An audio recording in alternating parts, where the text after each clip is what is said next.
정치 오늘 시작하겠습니다. 국민의힘 최영도 의원, 더불어민주당 양이원영 의원 나오셨습니다. 두 분 어서 오십시오. 네, 안녕하세요. 네, 안녕하십니까. 자, 이제 더불어민주당 얘기부터 좀 해볼까 하는데 박지원 공동 비대위원장이 이제 86그룹 용퇴론 그리고 또 이제 반선거 쇄신 부분을 언급을 오늘도 재차 또 했더라고요. 아침 회의 때. 그러면서 이제 사실은 이제 뭐 윤호중 위원장이나 아니면 박홍근 원내대표도 이제 86그룹들이 이제 같이 배석을 한 상황에서 이제 그거를 더 이야기를 하셨던데 현장 기자들 얘기를 좀 들어보니까 뭐 비공개로 전환된 후에 뭐 고성이 오갔다고 하고 또 박지원 위원장이 또 노무현 정신을 언급하게 됐다고 하고 이걸 좀 어떻게 이해하면 좋을지 좀 설명 좀 부탁드릴게요. 네, 지금 민주당 저희 당이 어려운 상황이죠. 지난 대선 패배 이후에 자체 평가도 아직 제대로 못한 상황에서 이제 지방선거를 치르다 보니까 여러 가지 의견들이 있습니다.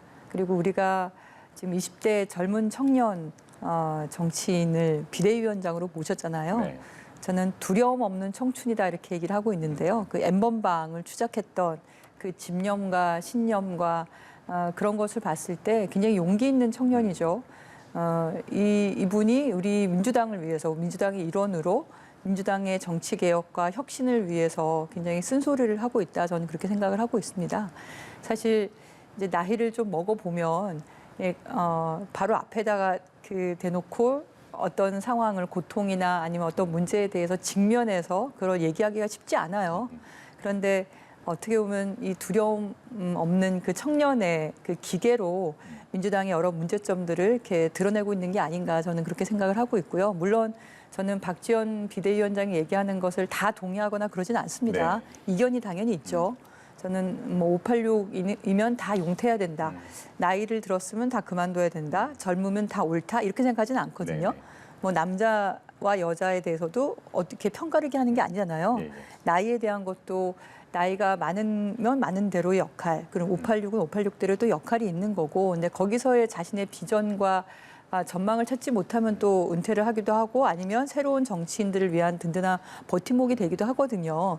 그런 것을 당내에서 이제 충분한 토론들을 이제 나가야 되는 건데 급하게 지방선거로 오다 보니까 그게 충분하지 못했고 그러면서 과연 이 지방선거를 이기기 위해서 어떻게 유권자들에게 우리의 혁신의 모습을 보여줄 것인가에 대해서 이견이 좀 있는 거죠. 그거를 이후에 하는 게 좋다. 아니면 지금이라도 그런 얘기들을 꺼내서 얘기를 해야만 유권자들에게 진심이 닿을 수 있다 이렇게 생각하는 그런 이견들이 있는 거고 그것이 분출되는 건 당연히 민주적인 정당에서의 당연한 과정이 아닌가 저는 그렇게 생각을 합니다. 알겠습니다. 뭐 이제 언론들은 이제 뭐 충돌이다, 뭐 내홍이다, 뭐 이렇게도 좀 표현을 하는데 결국엔 건전한 더 쇄신을 하기 위한 그런 저는 그런 건전한 얘기가 저는 의도적인 용어일 수도 있다는 생각해요. 사실 민주주의는 시끄럽잖아요. 네. 여러 가지 이견들이 충돌하는 거고, 근데 그것이 이제 어떤 사적 이익을 위한 것이나 거나 아니면 뭐 그게 문제인 거지. 네. 어쨌든 지방선거를 승리를 하기 위해서 유권자들에게 호소하는 그런 진심,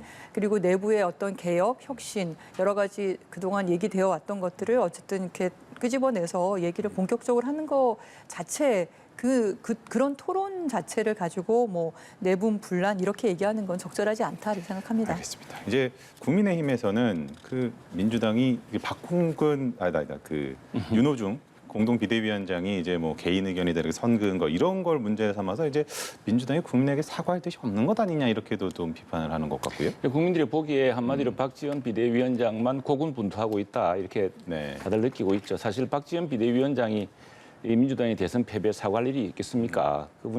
그분이 왔기 때문에 그나마 20대 여성의 지지를 다시 모으고 해서 그렇게 상당히 근접한 성과를 내지 않았겠습니까? 근데 이제 이 문제는 국민들이 느끼거나 뭐 우리 당에서 뭐 민주당이 이렇게 저렇게 이야기할 일은 아니지만 민주당이 스스로 개혁하고 어느 정당이나 쇄신하고 개혁해야 합니다. 또 그리고 사과할 줄 알고 이렇게 해야지만이 국민들의 지지를 받겠죠. 뭐 그런 고군분투의 노력을 박지원 비대위원장이 하는 것 같은데 정작 사과할 사람은 사과하지 않고 글쎄 이게 사과할 주체인지 모르겠는데 그분이 이제 대리 사과를 하니까 이게 모양이 좀 맞지 않다는 것이고 또 지금 현재 선거 구도만 보더라도 이재명 전 대선 후보가 네.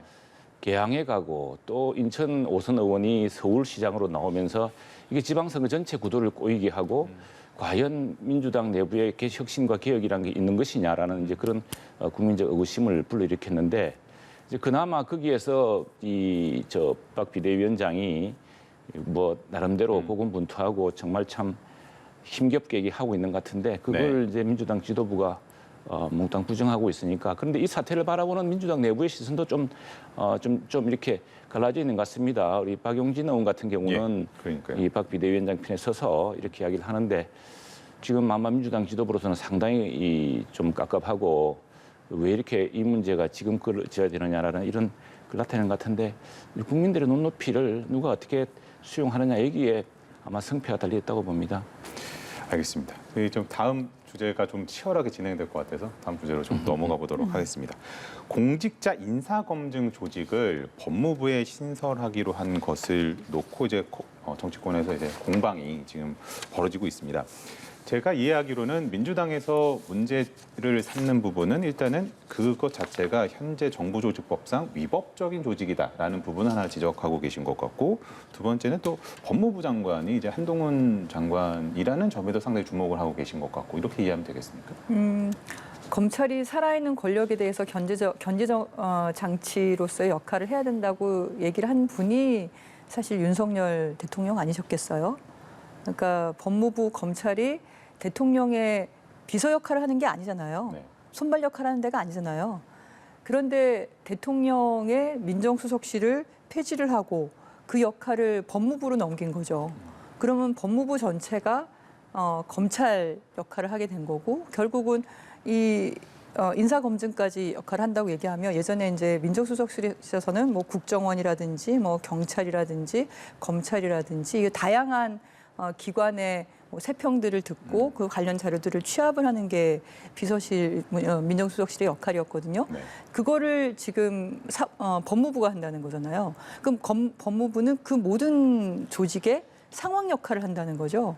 그럼 모든 권력이 집중되겠죠. 모든 정보가 집중되는 거고 국정원, 경찰, 뭐 그 모든 권력들이 집중되는 뭐 국방부, 감사원 모든 것에 그러니까 이 법무부가 이게 어떻게 보면 검찰공화국 저는 신검부 조직의 핵심 조직이 되는 것처럼 보여지지 않냐.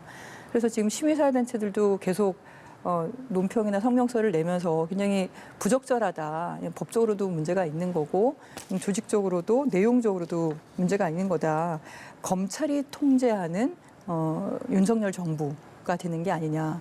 더구나 뭐 한동훈 장관 그동안 검찰 내에서 윤석열 대통령의 오른팔 역할을 해왔던 분이고 김건희 여사와 뭐 카톡으로 또는 이렇게 수백 번의 뭐 소통을 했던 사람이라고 얘기를 하면 이건 어떤 조직의 그러니까 한 나라가 시스템에 의해서 운영되는 게 아니라 어떤 사적 조직에 의해서 검찰에 의해서 좌지우지되는 그런 형태가 되는 게 아닌가 이게 심각하게 좀 우려를 하고 있다고 보여집니다. 자, 그럼 국민의힘에서는 비정상의 정상화다 이렇게 좀 반박을 이게 하더라고요. 이제 대통령실이 좀 축소되지 않았습니까? 네. 우선에 지난번 윤석열 대통령의 공약이 민정수석실의 폐지였습니다. 당시에 이제 민정수석실이라는 게 정말 막강한 권한으로 대통령의 의중을 민정수석실을 통해서 검찰 수사를 지휘하고 그래도 전국의 일선 검찰이 쫙 일정한 방향으로 움직입니다. 그리고 또 민정수석실은 한편으로는 국민 여론을 듣는 기관인데 과연 국민 여론을 제대로 들었느냐. 오히려 권력기관을 통제하면서 많은 문제가 있지 않았습니까? 그래 민정수석실은 항상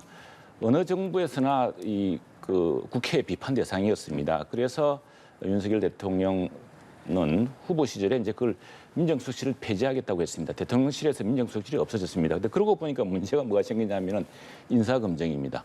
민정수석실에서 인사검증 이거는 이제 인사혁신처장이 정부의 모든 인사 자료나 이런 걸 다 관리를 하는데 대통령실에서 뽑는 대통령이 직접 선정하는 고위직 공무원에 대해서는 비서실장에게 위임하게 돼 있습니다. 그 임무를 이제 민정수석실이 없으니까 비서실장이 어떻게 할 수가 없는 거죠. 그래서 법무부의 새로운 직제를 만든 셈인데 사실은 이건 뭐 이미 대통령 선거 과정에서 민정수석실을 없애고 미국 같은 FBI 같은 데서 검증하겠다 이렇게 했습니다. 사실은 여기서 살펴봐야 될 게 뭐냐면은 이번에 저희 정부도 실감했습니다만 그 민정수석실 시스템에서 실패를 많이 했죠. 이전에 보면은 왜 민주당 정부라고 문재인 정부라고 다 검증 안 했겠습니까? 검증했는데 막상 청문회 보면은 예상 밖의 상황들이 돌출되고 이번에 저희들도 그랬습니다. 그래서 이걸 좀 철저한 인사검증 시스템의 필요성을 느꼈습니다. 그래서 이제 민정수석실에 있던 것이 과거에 민정수석실은 법무부하고 감사원을 주로 관계하던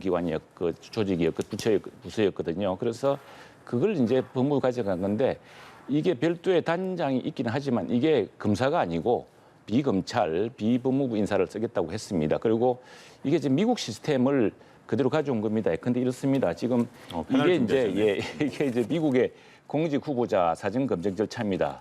우리처럼 이제 백악관 인사실에서 그 대통령이 이제 장관이나 차관이나 또는 고위직을 쓰겠다라고 하면은 서류 검토 탐문조사를 하겠죠. 그리고 어떤 게 마련될 겁니다. 그러면은 이제 법무부 연방수사국으로 갑니다. 미국 FBI는 법무부 산하기구입니다. 미국 법무부 장관은 어토니 제너럴이라 그러죠. 세크리터리 오브 저스티스가 아니라 어토니 제너럴입니다. 여기서 미국 법무부 연방수사국에서 국가안보직위질문서라는 거, SF 86 양식이라는 게 있습니다. 토대로 조사를 합니다. 우리도 합니다. 우리도 노무현 대통령 때부터 이걸 쭉 만들었죠. 만들어서 200가지나 되는 설문조사를 하고 이번에도 했습니다. 했는데 막상 이게 짧은 기간 때문인지 아니면 조사가 철저하지 못했는지 예상 밖의 것들이 막 나오지 않습니까? 네. 그래서 청문회에서 정말 공직의 그 신뢰도를 실추시키고 이 새 정부의 출범을 가로막는 정도의 큰 이제 이게 가져왔는데 그걸 굉장히 이제 꼼꼼하게 FBI 조사를 합니다. 마찬가지로 지금 FBI 차원은 아니고 여기는 공직검증단에서 20명의 이게 경찰, 검찰 또 국무조정실 또 여러 기구에서 나오는 합동조사반 같은 데서 하는 것이고 여기에 이제 한동훈 법무장관은 사실 일시 제외됩니다. 이건 대통령 직보되는 것이고요. 이걸 둘러싸고서 이제 민주당이라든가 일각에서는 그러면은 정보권이 다 정보 어떤 공직자를 핑계로 모든 사람의 정보를 모으는 거 아니냐 그러는데 그런 공직 검증에 응하는 사람에 대해서만 모으는 겁니다. 그리고 두 번째는 인사권은 여전히 대통령에게 있는 것이고 법무부 장관은 이에서 완전히 배제하겠다는 것이 지금 정부의 방침이고 법무부가 밝힌 것이기 때문에 이런 어떤 정상화의 과정, 그동안 부실했던 공직 검증을 체계적으로 정부 차원에서 꼼꼼히 하겠다는 것으로 이해해 주시면 고맙겠습니다. 길게 말씀을 이게 해주셨어요. 보면 대통령 비서실이 있어요. 네. 그러니까 행정부가 한 몸이라고 하더라도 행정부의 국무위원들은 아무리 대통령이 임명을 해도 국무위원 자체적으로 자기 의견을 제시를 하는 겁니다. 예. 한 부처의 장관으로서. 하지만 대통령의 말을 그대로 고지고대로 듣는 건 비서실인 거죠. 근데 민정수석실은 대통령 비서실에 있던 기능이란 말입니다. 네. 근데 행정부로서의 어떻게 보면 독자적인 자기 기능을 가지고 있는 법무부가 대통령 비서실에 있는 그 권한을 가지고 온 거예요. 그럼 법무부가 대통령 비서실이 돼버리는 거예요. 그러면서 경찰, 국정원, 검찰 이 모든 데를 다 관할을 하는 거죠. 그 상황 중에 상황이 되는 거예요. 모든 게 다 관할되는 거고. 이 FBI 얘기하시는데 우리가 그렇게 얘기했잖아요. 검찰에서 수사 권한을 떼서 한국형 FBI를 하자. 그때는 계속 반대하셨잖아요. 아닙니다. 지금 그러니까 그 문제 FBI를 FBI처럼 돼야 되죠. 그 진짜. FBI를 네. 수사권을 말씀드릴게요. 분리를 하면서 검찰과 그 FBI, 경찰 이 기관들이 서로 견제하게 만드는 게 중요한 거예요. 근데 지금 그게 아니라 법무부가 대통령 비서실 역할도 하고 검찰도 자기가 가져가고 사법부의 그쪽도 다 통과를 하고 하는 모든 거를 다 그러니까 관할하는 권력의 집중으로 가겠다. 그러니까 그 체계로 시스템으로 보더라도 비정상인 거고 뿐만 아니라 사람을 보더라도 비정상인 거죠. 한동훈이라는 사람이 어떤 사람입니까? 그러니까 이거는 사실은 대통령실에서 직보로 그 법무부를 통해서 검찰을 직접 지휘해서 사람들을 사정하겠다 이렇게 얘기하는데 정말 인사검증을 제대로 하겠다고 하면 사후적으로라도 현재 국무위원들에게 다 제기됐던 그 의혹들 한덕수 국무총리에게 제기됐던 그 의혹들을 지금이라도 수사를 하시고 윤석열 본부장 비리부터라도 수사를 제대로 하시면 그게 먼저 아니겠습니까? 근데 그런 게 아니라 이렇게 만들어 버렸으면 앞으로 그걸 이제 그 상황적인 그 권력을 이용을 해서 뭔가를 하겠다. 지금 벌써 이재명 후보자에 대해서 성남 FC는 이미 다 탈탈 털어가지고 몇 번이나 무혐의를 받았는데 또 경찰을 동원해서 또 압수수색 하잖아요. 아니 3년이나 지났는데 산업부를 또 탈탈 털어가지고 또 압수수색 하잖아요. 정권이 바뀌자마자 지금 압수수색이 도대체 몇 번째입니까? 경찰과 검찰을 동원해서. 그런 역할을 지금 법무부 장관에게 모든 걸 다 주겠다고 하는 게 이게 정상입니까? 우리 최 의원님 말씀 드릴까요? 예, 그게 좀 과장된 면이 있고요. 그런 것은 아니고 지금 그리고 뭐 탈탈 털기는 뭘 탈탈 털었습니까? 수사가 안 되던 것이 다시 착수된 것이죠. 그리고 또 하나는 이제 이 한국형 FBI라는 것은 실제로 한국형 FBI로 가야 됩니다. 미국 FBI는 법무부 장관 산하입니다. 그런데 지금 중수청을 어떻게 만들 것인가를 논의를 해야죠. 논의되는 문제가 하나 있고, 그다음에 이 문제는 아니 그 논의를 이제 해야 되는데 지금 민주당이 너무 일방적으로 동의하시는 하니까 거군요. 그렇게 수사권 분리하는 것, 예, 동의하는 게 그건 좋습니다. 기본적으로 큰 틀이 마련된 거 네, 아닙니까? 네, 그러나 맞습니다. 지금 보십시오. 지금 네. 무리하게 해가지고 경찰이 수사가 자꾸 지연되고 경찰이 수사 부담으로 경찰 수사팀들이 지금 수사를 못하겠다고 떠나는 그런 상황 아닙니까? 현실을 봐가면서 단계적으로 해야 되는 것이죠. 이 피해는 결국 국민이 입고 있는 겁니다. 그걸 그럼 이해하고 있는 것이고요. 사기특위를 잠깐 만드는 거를 들어보십시오. 어쨌든 동의하시는 걸로 들어보십시오. 이해하겠습니다. 듣겠습니다. 예, 동의하는 게 예. 아니라 진짜 그렇게 돼 있는 겁니다. 지금. 그런데 그걸 무리하게 완전히 뭔가를 차단시키려고 하는 그런 무리가 빚은 게 지금 국민들이 피해를 보고 있는 것이고요.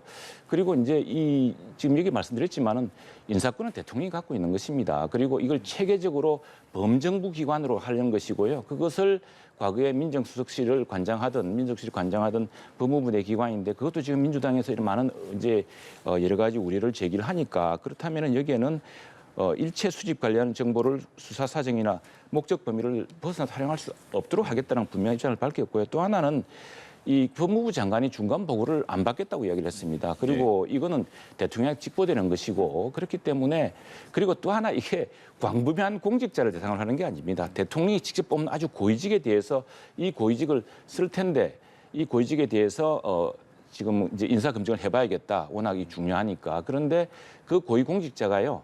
벌써 이번에도 많이 있었습니다. 고위공직에 한번 해보시겠냐고 그래서 검증 동의서를 내시겠냐 했을 때 나는 공직에 관심이 없다고 동의서에 동의하지 않으면은 일체 그 검증을 못 합니다. 지금 주민등록 등본 하나도 이 본인 동의 없이 했다가 벌써 10년 전에 구속되는 그런 세상입니다. 그렇기 때문에 이 과도한 우려고요. 고위공직에 임명되는 사람에 한해서 워낙 고위공직에 지금 이런 여러 가지 문제로 큰 논란을 빚었으니까 정말도 엄정하게 그것도 합동 경찰, 검찰 또 국무조정실 이제 사실은 많은 공직 사정을 또 국무조정 총리실에서 하거든요. 네. 거기하고 또 관련된 감사원 해서 합동기구 차원으로 하자는 것이기 때문에 그건 어느 부처의 생각을 둬야 되거든요. 그건 민주당하고 나중에 국회에서 논의하면 되는 그러니까 거라고 생각합니다. 1분씩 듣고 마무리할게요. 제일 중요한 거는 권력은 분산돼야 된다는 겁니다. 저희가 왜 검찰에게 독점적으로 수사권과 기소권이 집중되어 있는 것을 왜 세계적 수준으로 떨어뜨리려고 했냐면 경찰은 수사권은 경찰에게, 약은 약사에게, 진료는 의사에게, 수사는 경찰에게, 기소는 검찰에게 그렇게 한 것처럼 민정수석실의 역할이 따로 있는 거고 비서실로서의 역할, 법무부의 역할이 있는 거고 또 검찰은 검찰대로 살아있는 권력에 대해서 견제하는 역할이 있는 겁니다.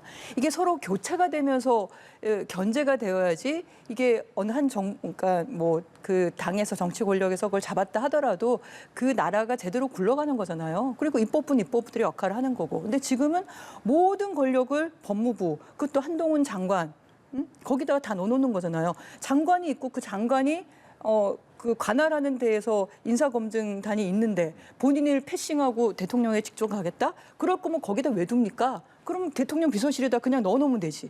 그거 둘 이유가 없잖아요. 그걸 장관을 패싱할 거를. 같은 얘기 그럴 필요가 전혀 자, 없는 첫 번째로 거를 말씀드리겠습니다. 이상하게 만들어 놓고 나서는 그걸 패싱한다 이렇게 얘기하는 게 이해가 안 되는 거죠. 네? 자, 우선 이 법무부는 이전 법무부랑 다릅니다. 우선에 검찰 수사 지휘권을 없애겠다고 했습니다. 반드시 민주당도 협력하셔서 이 법무부에서 검찰 수사 지휘권을 없애주십시오. 그리고 검찰에게 예산권을 줍니다. 검찰이 직접 국회에 나와서 이제는 답변해야 됩니다. 우리 양이원영 의원님께서도 검찰총장을 상대로 이 검찰의 잘못된 수사 또 균형이 잡히지 않은 것은 얼마든지 질의하고 호통칠 수가 있습니다.